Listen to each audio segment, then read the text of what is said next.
What's going on, everybody? We have Coffee Buzz Friday. You know the deal. Nolan asks the questions. We answer them to our best of our abilities. The boys are fired up today. We got heavy ghee butter. Am I saying that right? Yeah. Ghee or G? Ghee. I think it's ghee. Ghee? Yeah, grass-fed ghee. Grass-fed, that's all we need to know, because then you know it's real. So That's right. we went out and got the grass-fed butter. We threw that in the cups of Joe. We got the bulletproof coffee, and we're letting it rip. So the brains are activated. We're going 4 questions today. 4 questions. Nolan's going to have to holler them out. The third mic is taking the mute button on it. So Nolan, do the yelling. Should be difficult on Nolan. He's not much of a yeller. Right. He tried to get wise and get in the camera, so we took his mic away. Yeah, we took his mic away. We threw it at him, and we told him to stay back there. So you ask the questions, we'll do the answering, and let's let it rip. Noel? Are there an infinite amount of questions? Beautiful. I'll repeat it before I press play. Are there an infinite amount of questions? Ready, go. Are you pressing it? Oh, yeah. Ready, I was just going to go. Okay, 5 minutes. You were, go ahead. So are there an infinite number of questions? I would say yes. And I would even add there are way more questions than there are answers. Mm-hmm. Yeah. I think, well, if you ever want to win an argument, you just ask questions.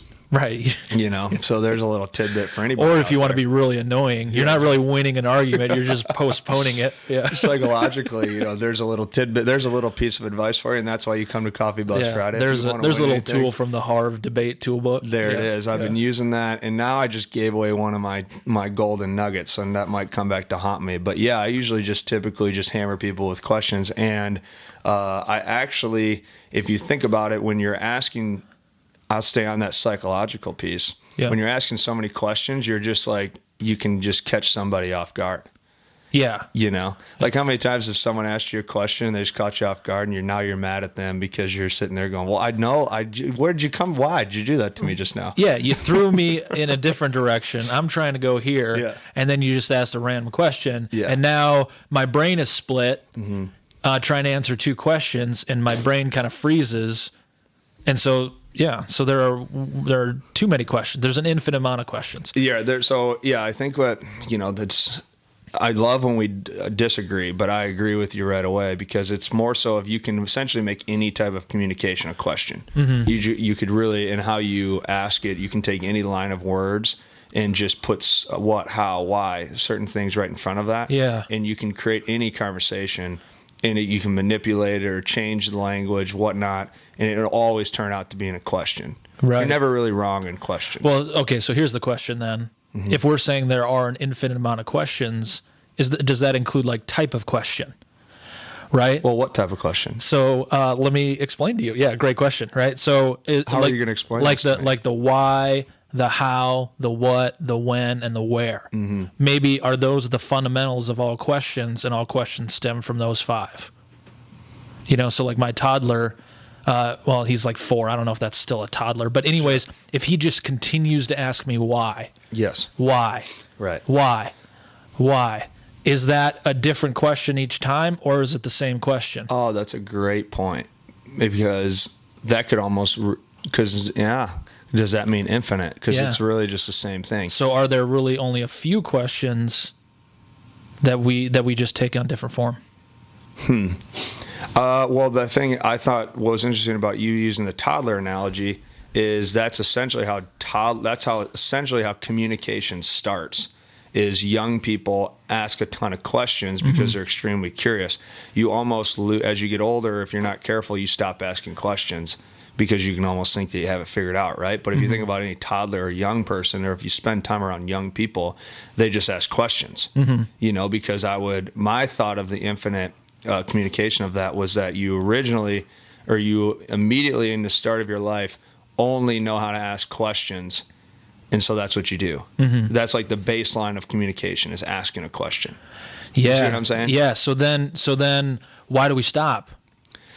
It could be numerous things. It could be ego. It could be maybe you don't want to be a part of communication anymore. You know, maybe you've just gotten older and upset and bothered by so many people that you go, screw it. I don't want to know what you guys know, or need to know what you know, or I'm stuck in my ways now. You know, so you kind of become solidified, and then there is no communication. Yeah. Or we punish the kid for asking too many questions. Yeah, we get frustrated. Yeah. Hey, don't stop. Stop asking me questions. Yeah. How many times do you hear that? Yeah, right, yeah. Stop asking me questions. I don't know. Just be quiet. Yeah. Well, and that's where, as running a company or whatnot too, more times than not, you only get questions. Yeah. You know what I mean? So, we went off track there a little bit, but I don't think we did. But I guess I went off track on your original question of you were saying if it's why. Is that the same question, or are those different questions every time? Well, does it draw a response? We have a little over 30 seconds. So it's not. So does a question have to draw a response for it to count as a question? Because I could say, that's an awesome question. These are great questions. Yeah. Nolan, I hope you're writing these down. Yeah. Are these all the same, or are these different questions? Because if I were to say, Dave, why did you do that? And then you gave me a response, I could continuously say why. Well, why did you do that? And then I would say the new why is to your new response. So that is a new question. So are there an infinite amount of responses and the same questions, or are there infinite amount of questions and infinite amount of answers? Ooh, we'll 5 minutes. Oh man. Next question, Noel. Does time have a beginning and an end? Question is, does time have a beginning and an end? Ready? Go. Does time have a beginning and an end? Oh man, this is. I hate these questions. I get asked about time a lot. Yeah. And I'm not there. I'm not really there with myself yet on how I interpret time. It's tough, right? Time is a hard concept, and that's the thing. I mean, you and I in our base level of intelligence have no clue what time is. Correct. Right? We only have our theories, which is fun to talk about. So does time have a beginning or an end? That's tough because how do you because we know that ends and beginnings exist, right? Mm-hmm. But time has to sort of be ongoing. Yeah, time is just time. Like, it's just right now. That's why I don't understand. Like how can you say? The simplest way I can bring this into my own thought is like a day, a 24-hour day, Yeah. right? And so you can essentially say at midnight, day starts, at midnight, day ends. Yeah. Right? So there'd be your beginning, there'd be your end, and everything in between is 24 hours of time. Yeah. Right? But at the same time, can't you essentially just disregard the fact that we made up the hours? It's Right. not like it's not really midnight. It's not Right. really noon. It's just time. Like, it's just part of the day. Right. Whereas like the moon and the sun they're not deciding. Like, the moon is always with the moon. You know what I mean? So the moon would essentially be at night all the time. Right. And the sun would essentially be daylight all the time. So it's really like we put those guidelines on time, which is why I have a hard time with this question. And I don't think we've probably been specifically asked this question before, but that's why, like, what is time? Yeah. Like, it's just an ongoing piece of the moment. Right. It's like, it's always going, and we have to chop it up. We have to find beginnings and ends in order to structure our lives. So so that goes back to that. Yeah. Humans have decided beginning and end, Yes. right? Yeah. Well, yeah. Well, because our life is chopped up into those beginnings and the ends, right? Or like a day. A day for us does begin and ends because the Earth rotates. Right. Right. So we didn't create day or night. We just observed it. Right. Right. We've observed these we've learned to patterns, live with it. and then we've called them a beginning and called them an end. Mm-hmm. But who knows, like, when that time begins and ends?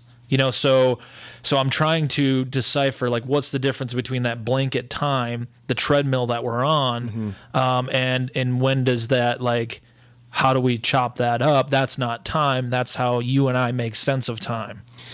Yeah, so, okay, beautiful. So I would think of it as beginning and end to time helps us navigate through our own lives. Because you do need a beginning and end. I mean, the circadian rhythm, the vitamin D, sleep scheduling. Yeah. Like, you need beginning and ends to your time. Yeah. Especially as people of human performance. Yeah. Like, you need to live with, I shouldn't say, you can put your own theories and hypotheses into this, but I mean, our belief is you need to live with the sun. When the sun's up, you're riding with it. When the sun's down, you're down, and you're getting those sort of things. So you're calling this a beginning and an end.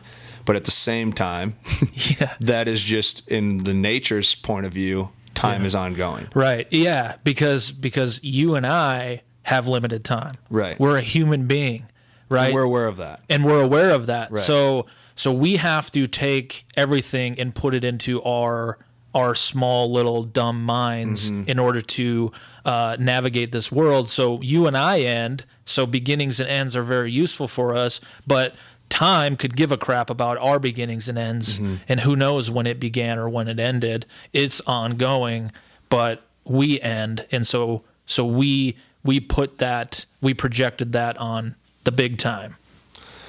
Yeah, lovely. Well said. Because there's an importance to have beginning and ends. Right. You know, I mean, look at it like imagine if there was no end to the time you spent in college. Like, imagine if there was no end to your childhood. You know what I mean? Like, there's like, it has to end. Like, things are going to end, and then you have to begin it. You know what I mean? If you talk to any motivational New Year's resolutioner, they always say the hardest part of time is the beginning. Yeah. So a good question is, are there any ends, or is it just a new beginning? And we will let you guys soak with that one for a little while. Yeah, because that's 5 minutes. Beautiful. Nolan. Do the needs of many outweigh the needs of the few? Question was, do the needs of many outweigh the needs of the few? Of a few. Go. Do the needs of many outweigh the needs of a few? The needs of many outweigh the needs of a few. That one is, that one's not, I'm not grasping it right now. So I think the question is, so we'll call me and you the needs of the few, right? Versus the needs of the many, which might be the rest of the world. Okay. So are the needs of the rest of the world more important than like you and I's needs? Of a few? Yeah. Wouldn't that just be perspective?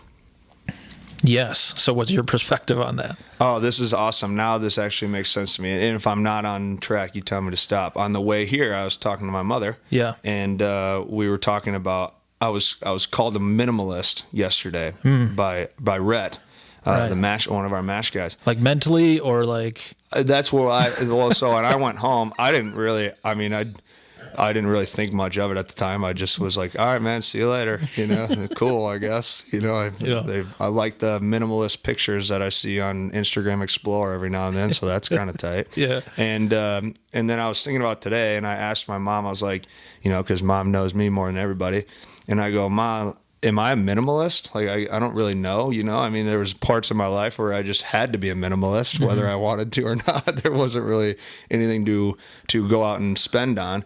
And she was like, it was kind of we never came to a solution, but she was saying something along the lines of, well, I know you don't go out and shop ever, but at the same time, like, you like to go and have a good time, which I do. You know, people who know me, they know I like to have a good time. You know, so at the same time, we go out and have a good time. That costs me some money. I wouldn't call that minimalist. But then I don't care about, like, buying new shoes or going out and shopping ever. And then so this goes into the needs, right? Where some people want to go and shop every week. Like, that's an actual hobby. So that would be needs, right? Yeah. Where now that would be decision making, where I decide a good time is needs, right? But then essentially, wouldn't it be no, because none of us really need any of that? Like, it'd just be your own perspective. Like, none of us really need anything, and I've said this before, besides air, food, water, sleep, and movement. So, like, other than that, wouldn't we all be minimalist until decided differently? Yeah, that's a good question, right? So then how do we define, like, what do we actually need? You know, because then like, if we zoom out, right, say you want to go buy a pair of shoes, Sure. And then people ask, well, why did you do that? Well, maybe you were influenced by an advertisement. Okay, well, that business needs you to buy those shoes in order to keep the business alive, in order to pay their employees, and so their employees can get air, food, oxygen, all those types of things. Yeah, because you need the money to buy the food. Unless do you? Because you could just grow it. True. I mean, that's going to I know what I'm asking when I ask that. I know that that's like the deepest, simplest way of living. Right. Like you don't essentially need anything to breathe, Yes. eat, drink. But it's not a practical question. Right. It's not now. practical. Yeah. Right. So and I knew going into that, and it's an unfair question. That's more of like a 20-minute coffee buzz answer. Yeah. But I would still go to the fact of the human basic needs are whatever the statistical number of financial needs are in the world or wherever you're living, you get to that place. And besides that, you don't really need anything outside of that. Yeah. You don't need anything besides sleep, movement, food, water, and air. Right. You know what I mean? And then everything else would just be perspective. Yeah. So we take this to like a team aspect, right? You're a pitcher. Okay. So how much should you be needy and get your work in and hog sort of the resources like the J bands and the practice mound and the catchers, right? Nolan's over there. How much should Nolan sacrifice for your needs versus he needs his legs fresh to go take batting practice? Oh, that's a great question. I wrote a paper about this in college, actually. That was, I titled it "Selfish versus Selfless." Good. Give us it in 30 seconds. It's basically categorized as everything should be driven out of selfishness first. And then because of that, you now have the ability to be selfless. So if I use all the resources to become the best pitcher on the team, and I can create wins for us, and I can create work ethic and those sort of things, now all of a sudden I can selflessly put you in positions to do your job as well. Right. So anyone needs to have selfish as their first action. Right, because the horse has got to run. The horse has got to pull the wagon. Once the wagon's there, the rest of us can get to work. Absolutely. Boom. Nolan? Is karma real? Is karma, that's an easy question to repeat. Is karma real? So thanks for that one. Is karma real? According to social media, it's extremely real. I don't know. I think that's more of like a spiritual energy, universal answer, and that's pure belief type deal. Yeah. I've never dove deep into that thought pattern. I believe it for myself, so I would say it kind of directs me into decisions that I'll make, and if I make a bad decision, I will internally be like, oh man, that could come back to bite me. Yeah. And that's what I like about it. Like it'll drive me to not make a decision. So on my own spectrum, I would look at it as like, if I feel like I'm a bad person or I'm doing something bad or I'm sneaky, then that's going to come back to get me somewhere along the lines in the dirty laundry. That'll come back and get me, but I can't portray that to the world. That's just my own personal thought. Right. It's tough to, like, the question's tough because is it real? Right. But I think we've all sort of experienced times where we did the right thing, we put the work in, we did the selfless thing, and then it came back to us. We experienced positive things, but at the same time, we were kind of sneaky, right? We're human beings, so we, kind of, lived in the darkness for a little bit, and then we kind of reaped what we've sown, right? So it's kind of like output versus input. So is that karma, reap what you sow? Because that's obviously a very common. I guess in my mind, right? That's kind of what karma is. Yeah. Like I need to put good things out there, and with the faith that good things are going to come back. Right. Right. So to me, it's kind of like I will reap what I sow. So what's going to come back to me is what I put out there. So I think regardless of if that's true or not, like if it's like a real thing or a real mystical force, I think there's we've all experienced something like that. Yeah. And that I think we can all agree that that's a great sort of belief to have, and a great way to kind of interact in the world. Yeah, no, I agree with that too. It's kind of like energy systems. Like you kind of know, you can, if somebody comes into a room, something that's always been interesting to me is when somebody walks into a room and you already know if they're having a bad day. They haven't even said hi yet, and you go, "Oh, what's up, man?" And that's like that's kind of your energy system, right? Like you reap what you sow. If I walk in with a bad attitude, then I'm going to bring negative energy to me the whole day. I think people see karma as you in a relationship. You screwed me over, so in 5 years you're gonna get it. Right? That's karma. Yeah. Like I don't necessarily know if I run along those same lines. I do run along the lines of what we just mentioned. Right. And I think in those circumstances, Like it's sort of like it can be helpful to think that way, right? It can help you move past like a bad relationship. Sure. You know, it can help you sort of move on, right? If like you have a bad breakup and then you go, well, if they keep treating me like this, that's not going to last. Right. You know, or if they continue to treat people like that, it helps you make sense of it when you get betrayed or when things like that don't happen. You know, it's a useful, I guess, frame and perspective to help you sort of move on and be like, look, they can't operate in the world like that forever. Karma's going to get them. It's going to catch up to them. And so I can let go of trying to get revenge on them. I can let go of trying to teach them that lesson. I'm going to let them go. Life's going to teach them that lesson. I'm going to get on with mine. So, and life will teach you the lesson. Well, so that, hopefully. Well, yeah. So then that's another thing. Yeah. So it's karma awareness. Because what if you're not even aware? What if somebody betrays, and just continuously does that for 50 years? And who's the final judgment on what you did was bad or good? It's going to be you, ultimately. Right. So then if I live with like, hey, what I did was good karma, right? I took money from you, and thank goodness you were there because I'm good. Right? Yeah, and that's where people can have that thought pattern. Right. And that's what's tough about it, right? Right. Yeah. And so who's the final judgment on whether that was a good or bad karma? So it just comes back to a level of awareness, right? Wouldn't that be your projection? Say more about that. What do you mean? Well, wouldn't that just be, I took money from you and I needed that money, so screw you. And my karma's going to come back and I'll get the money again, whatever. Yeah. Like I made the story, I made the thoughts. I made the karma. Yeah, but then I'm like, well, that's good for me too because I can take money wherever I want. And now we're all in bad karma. Right. And that's 5 minutes. That's 5 minutes. All right. Well, I thought that was all right. Noel? Yeah. You do all right, Noel? Yeah. Cool, man. Yeah, hey, having a blast. Yeah, sweet thumbs up, dude. All right. Everyone have a good Friday. Sorry we bothered you, Noel. Yeah, everyone take care of yourselves. Enjoy the weekend. Cheers. All right. Cheers.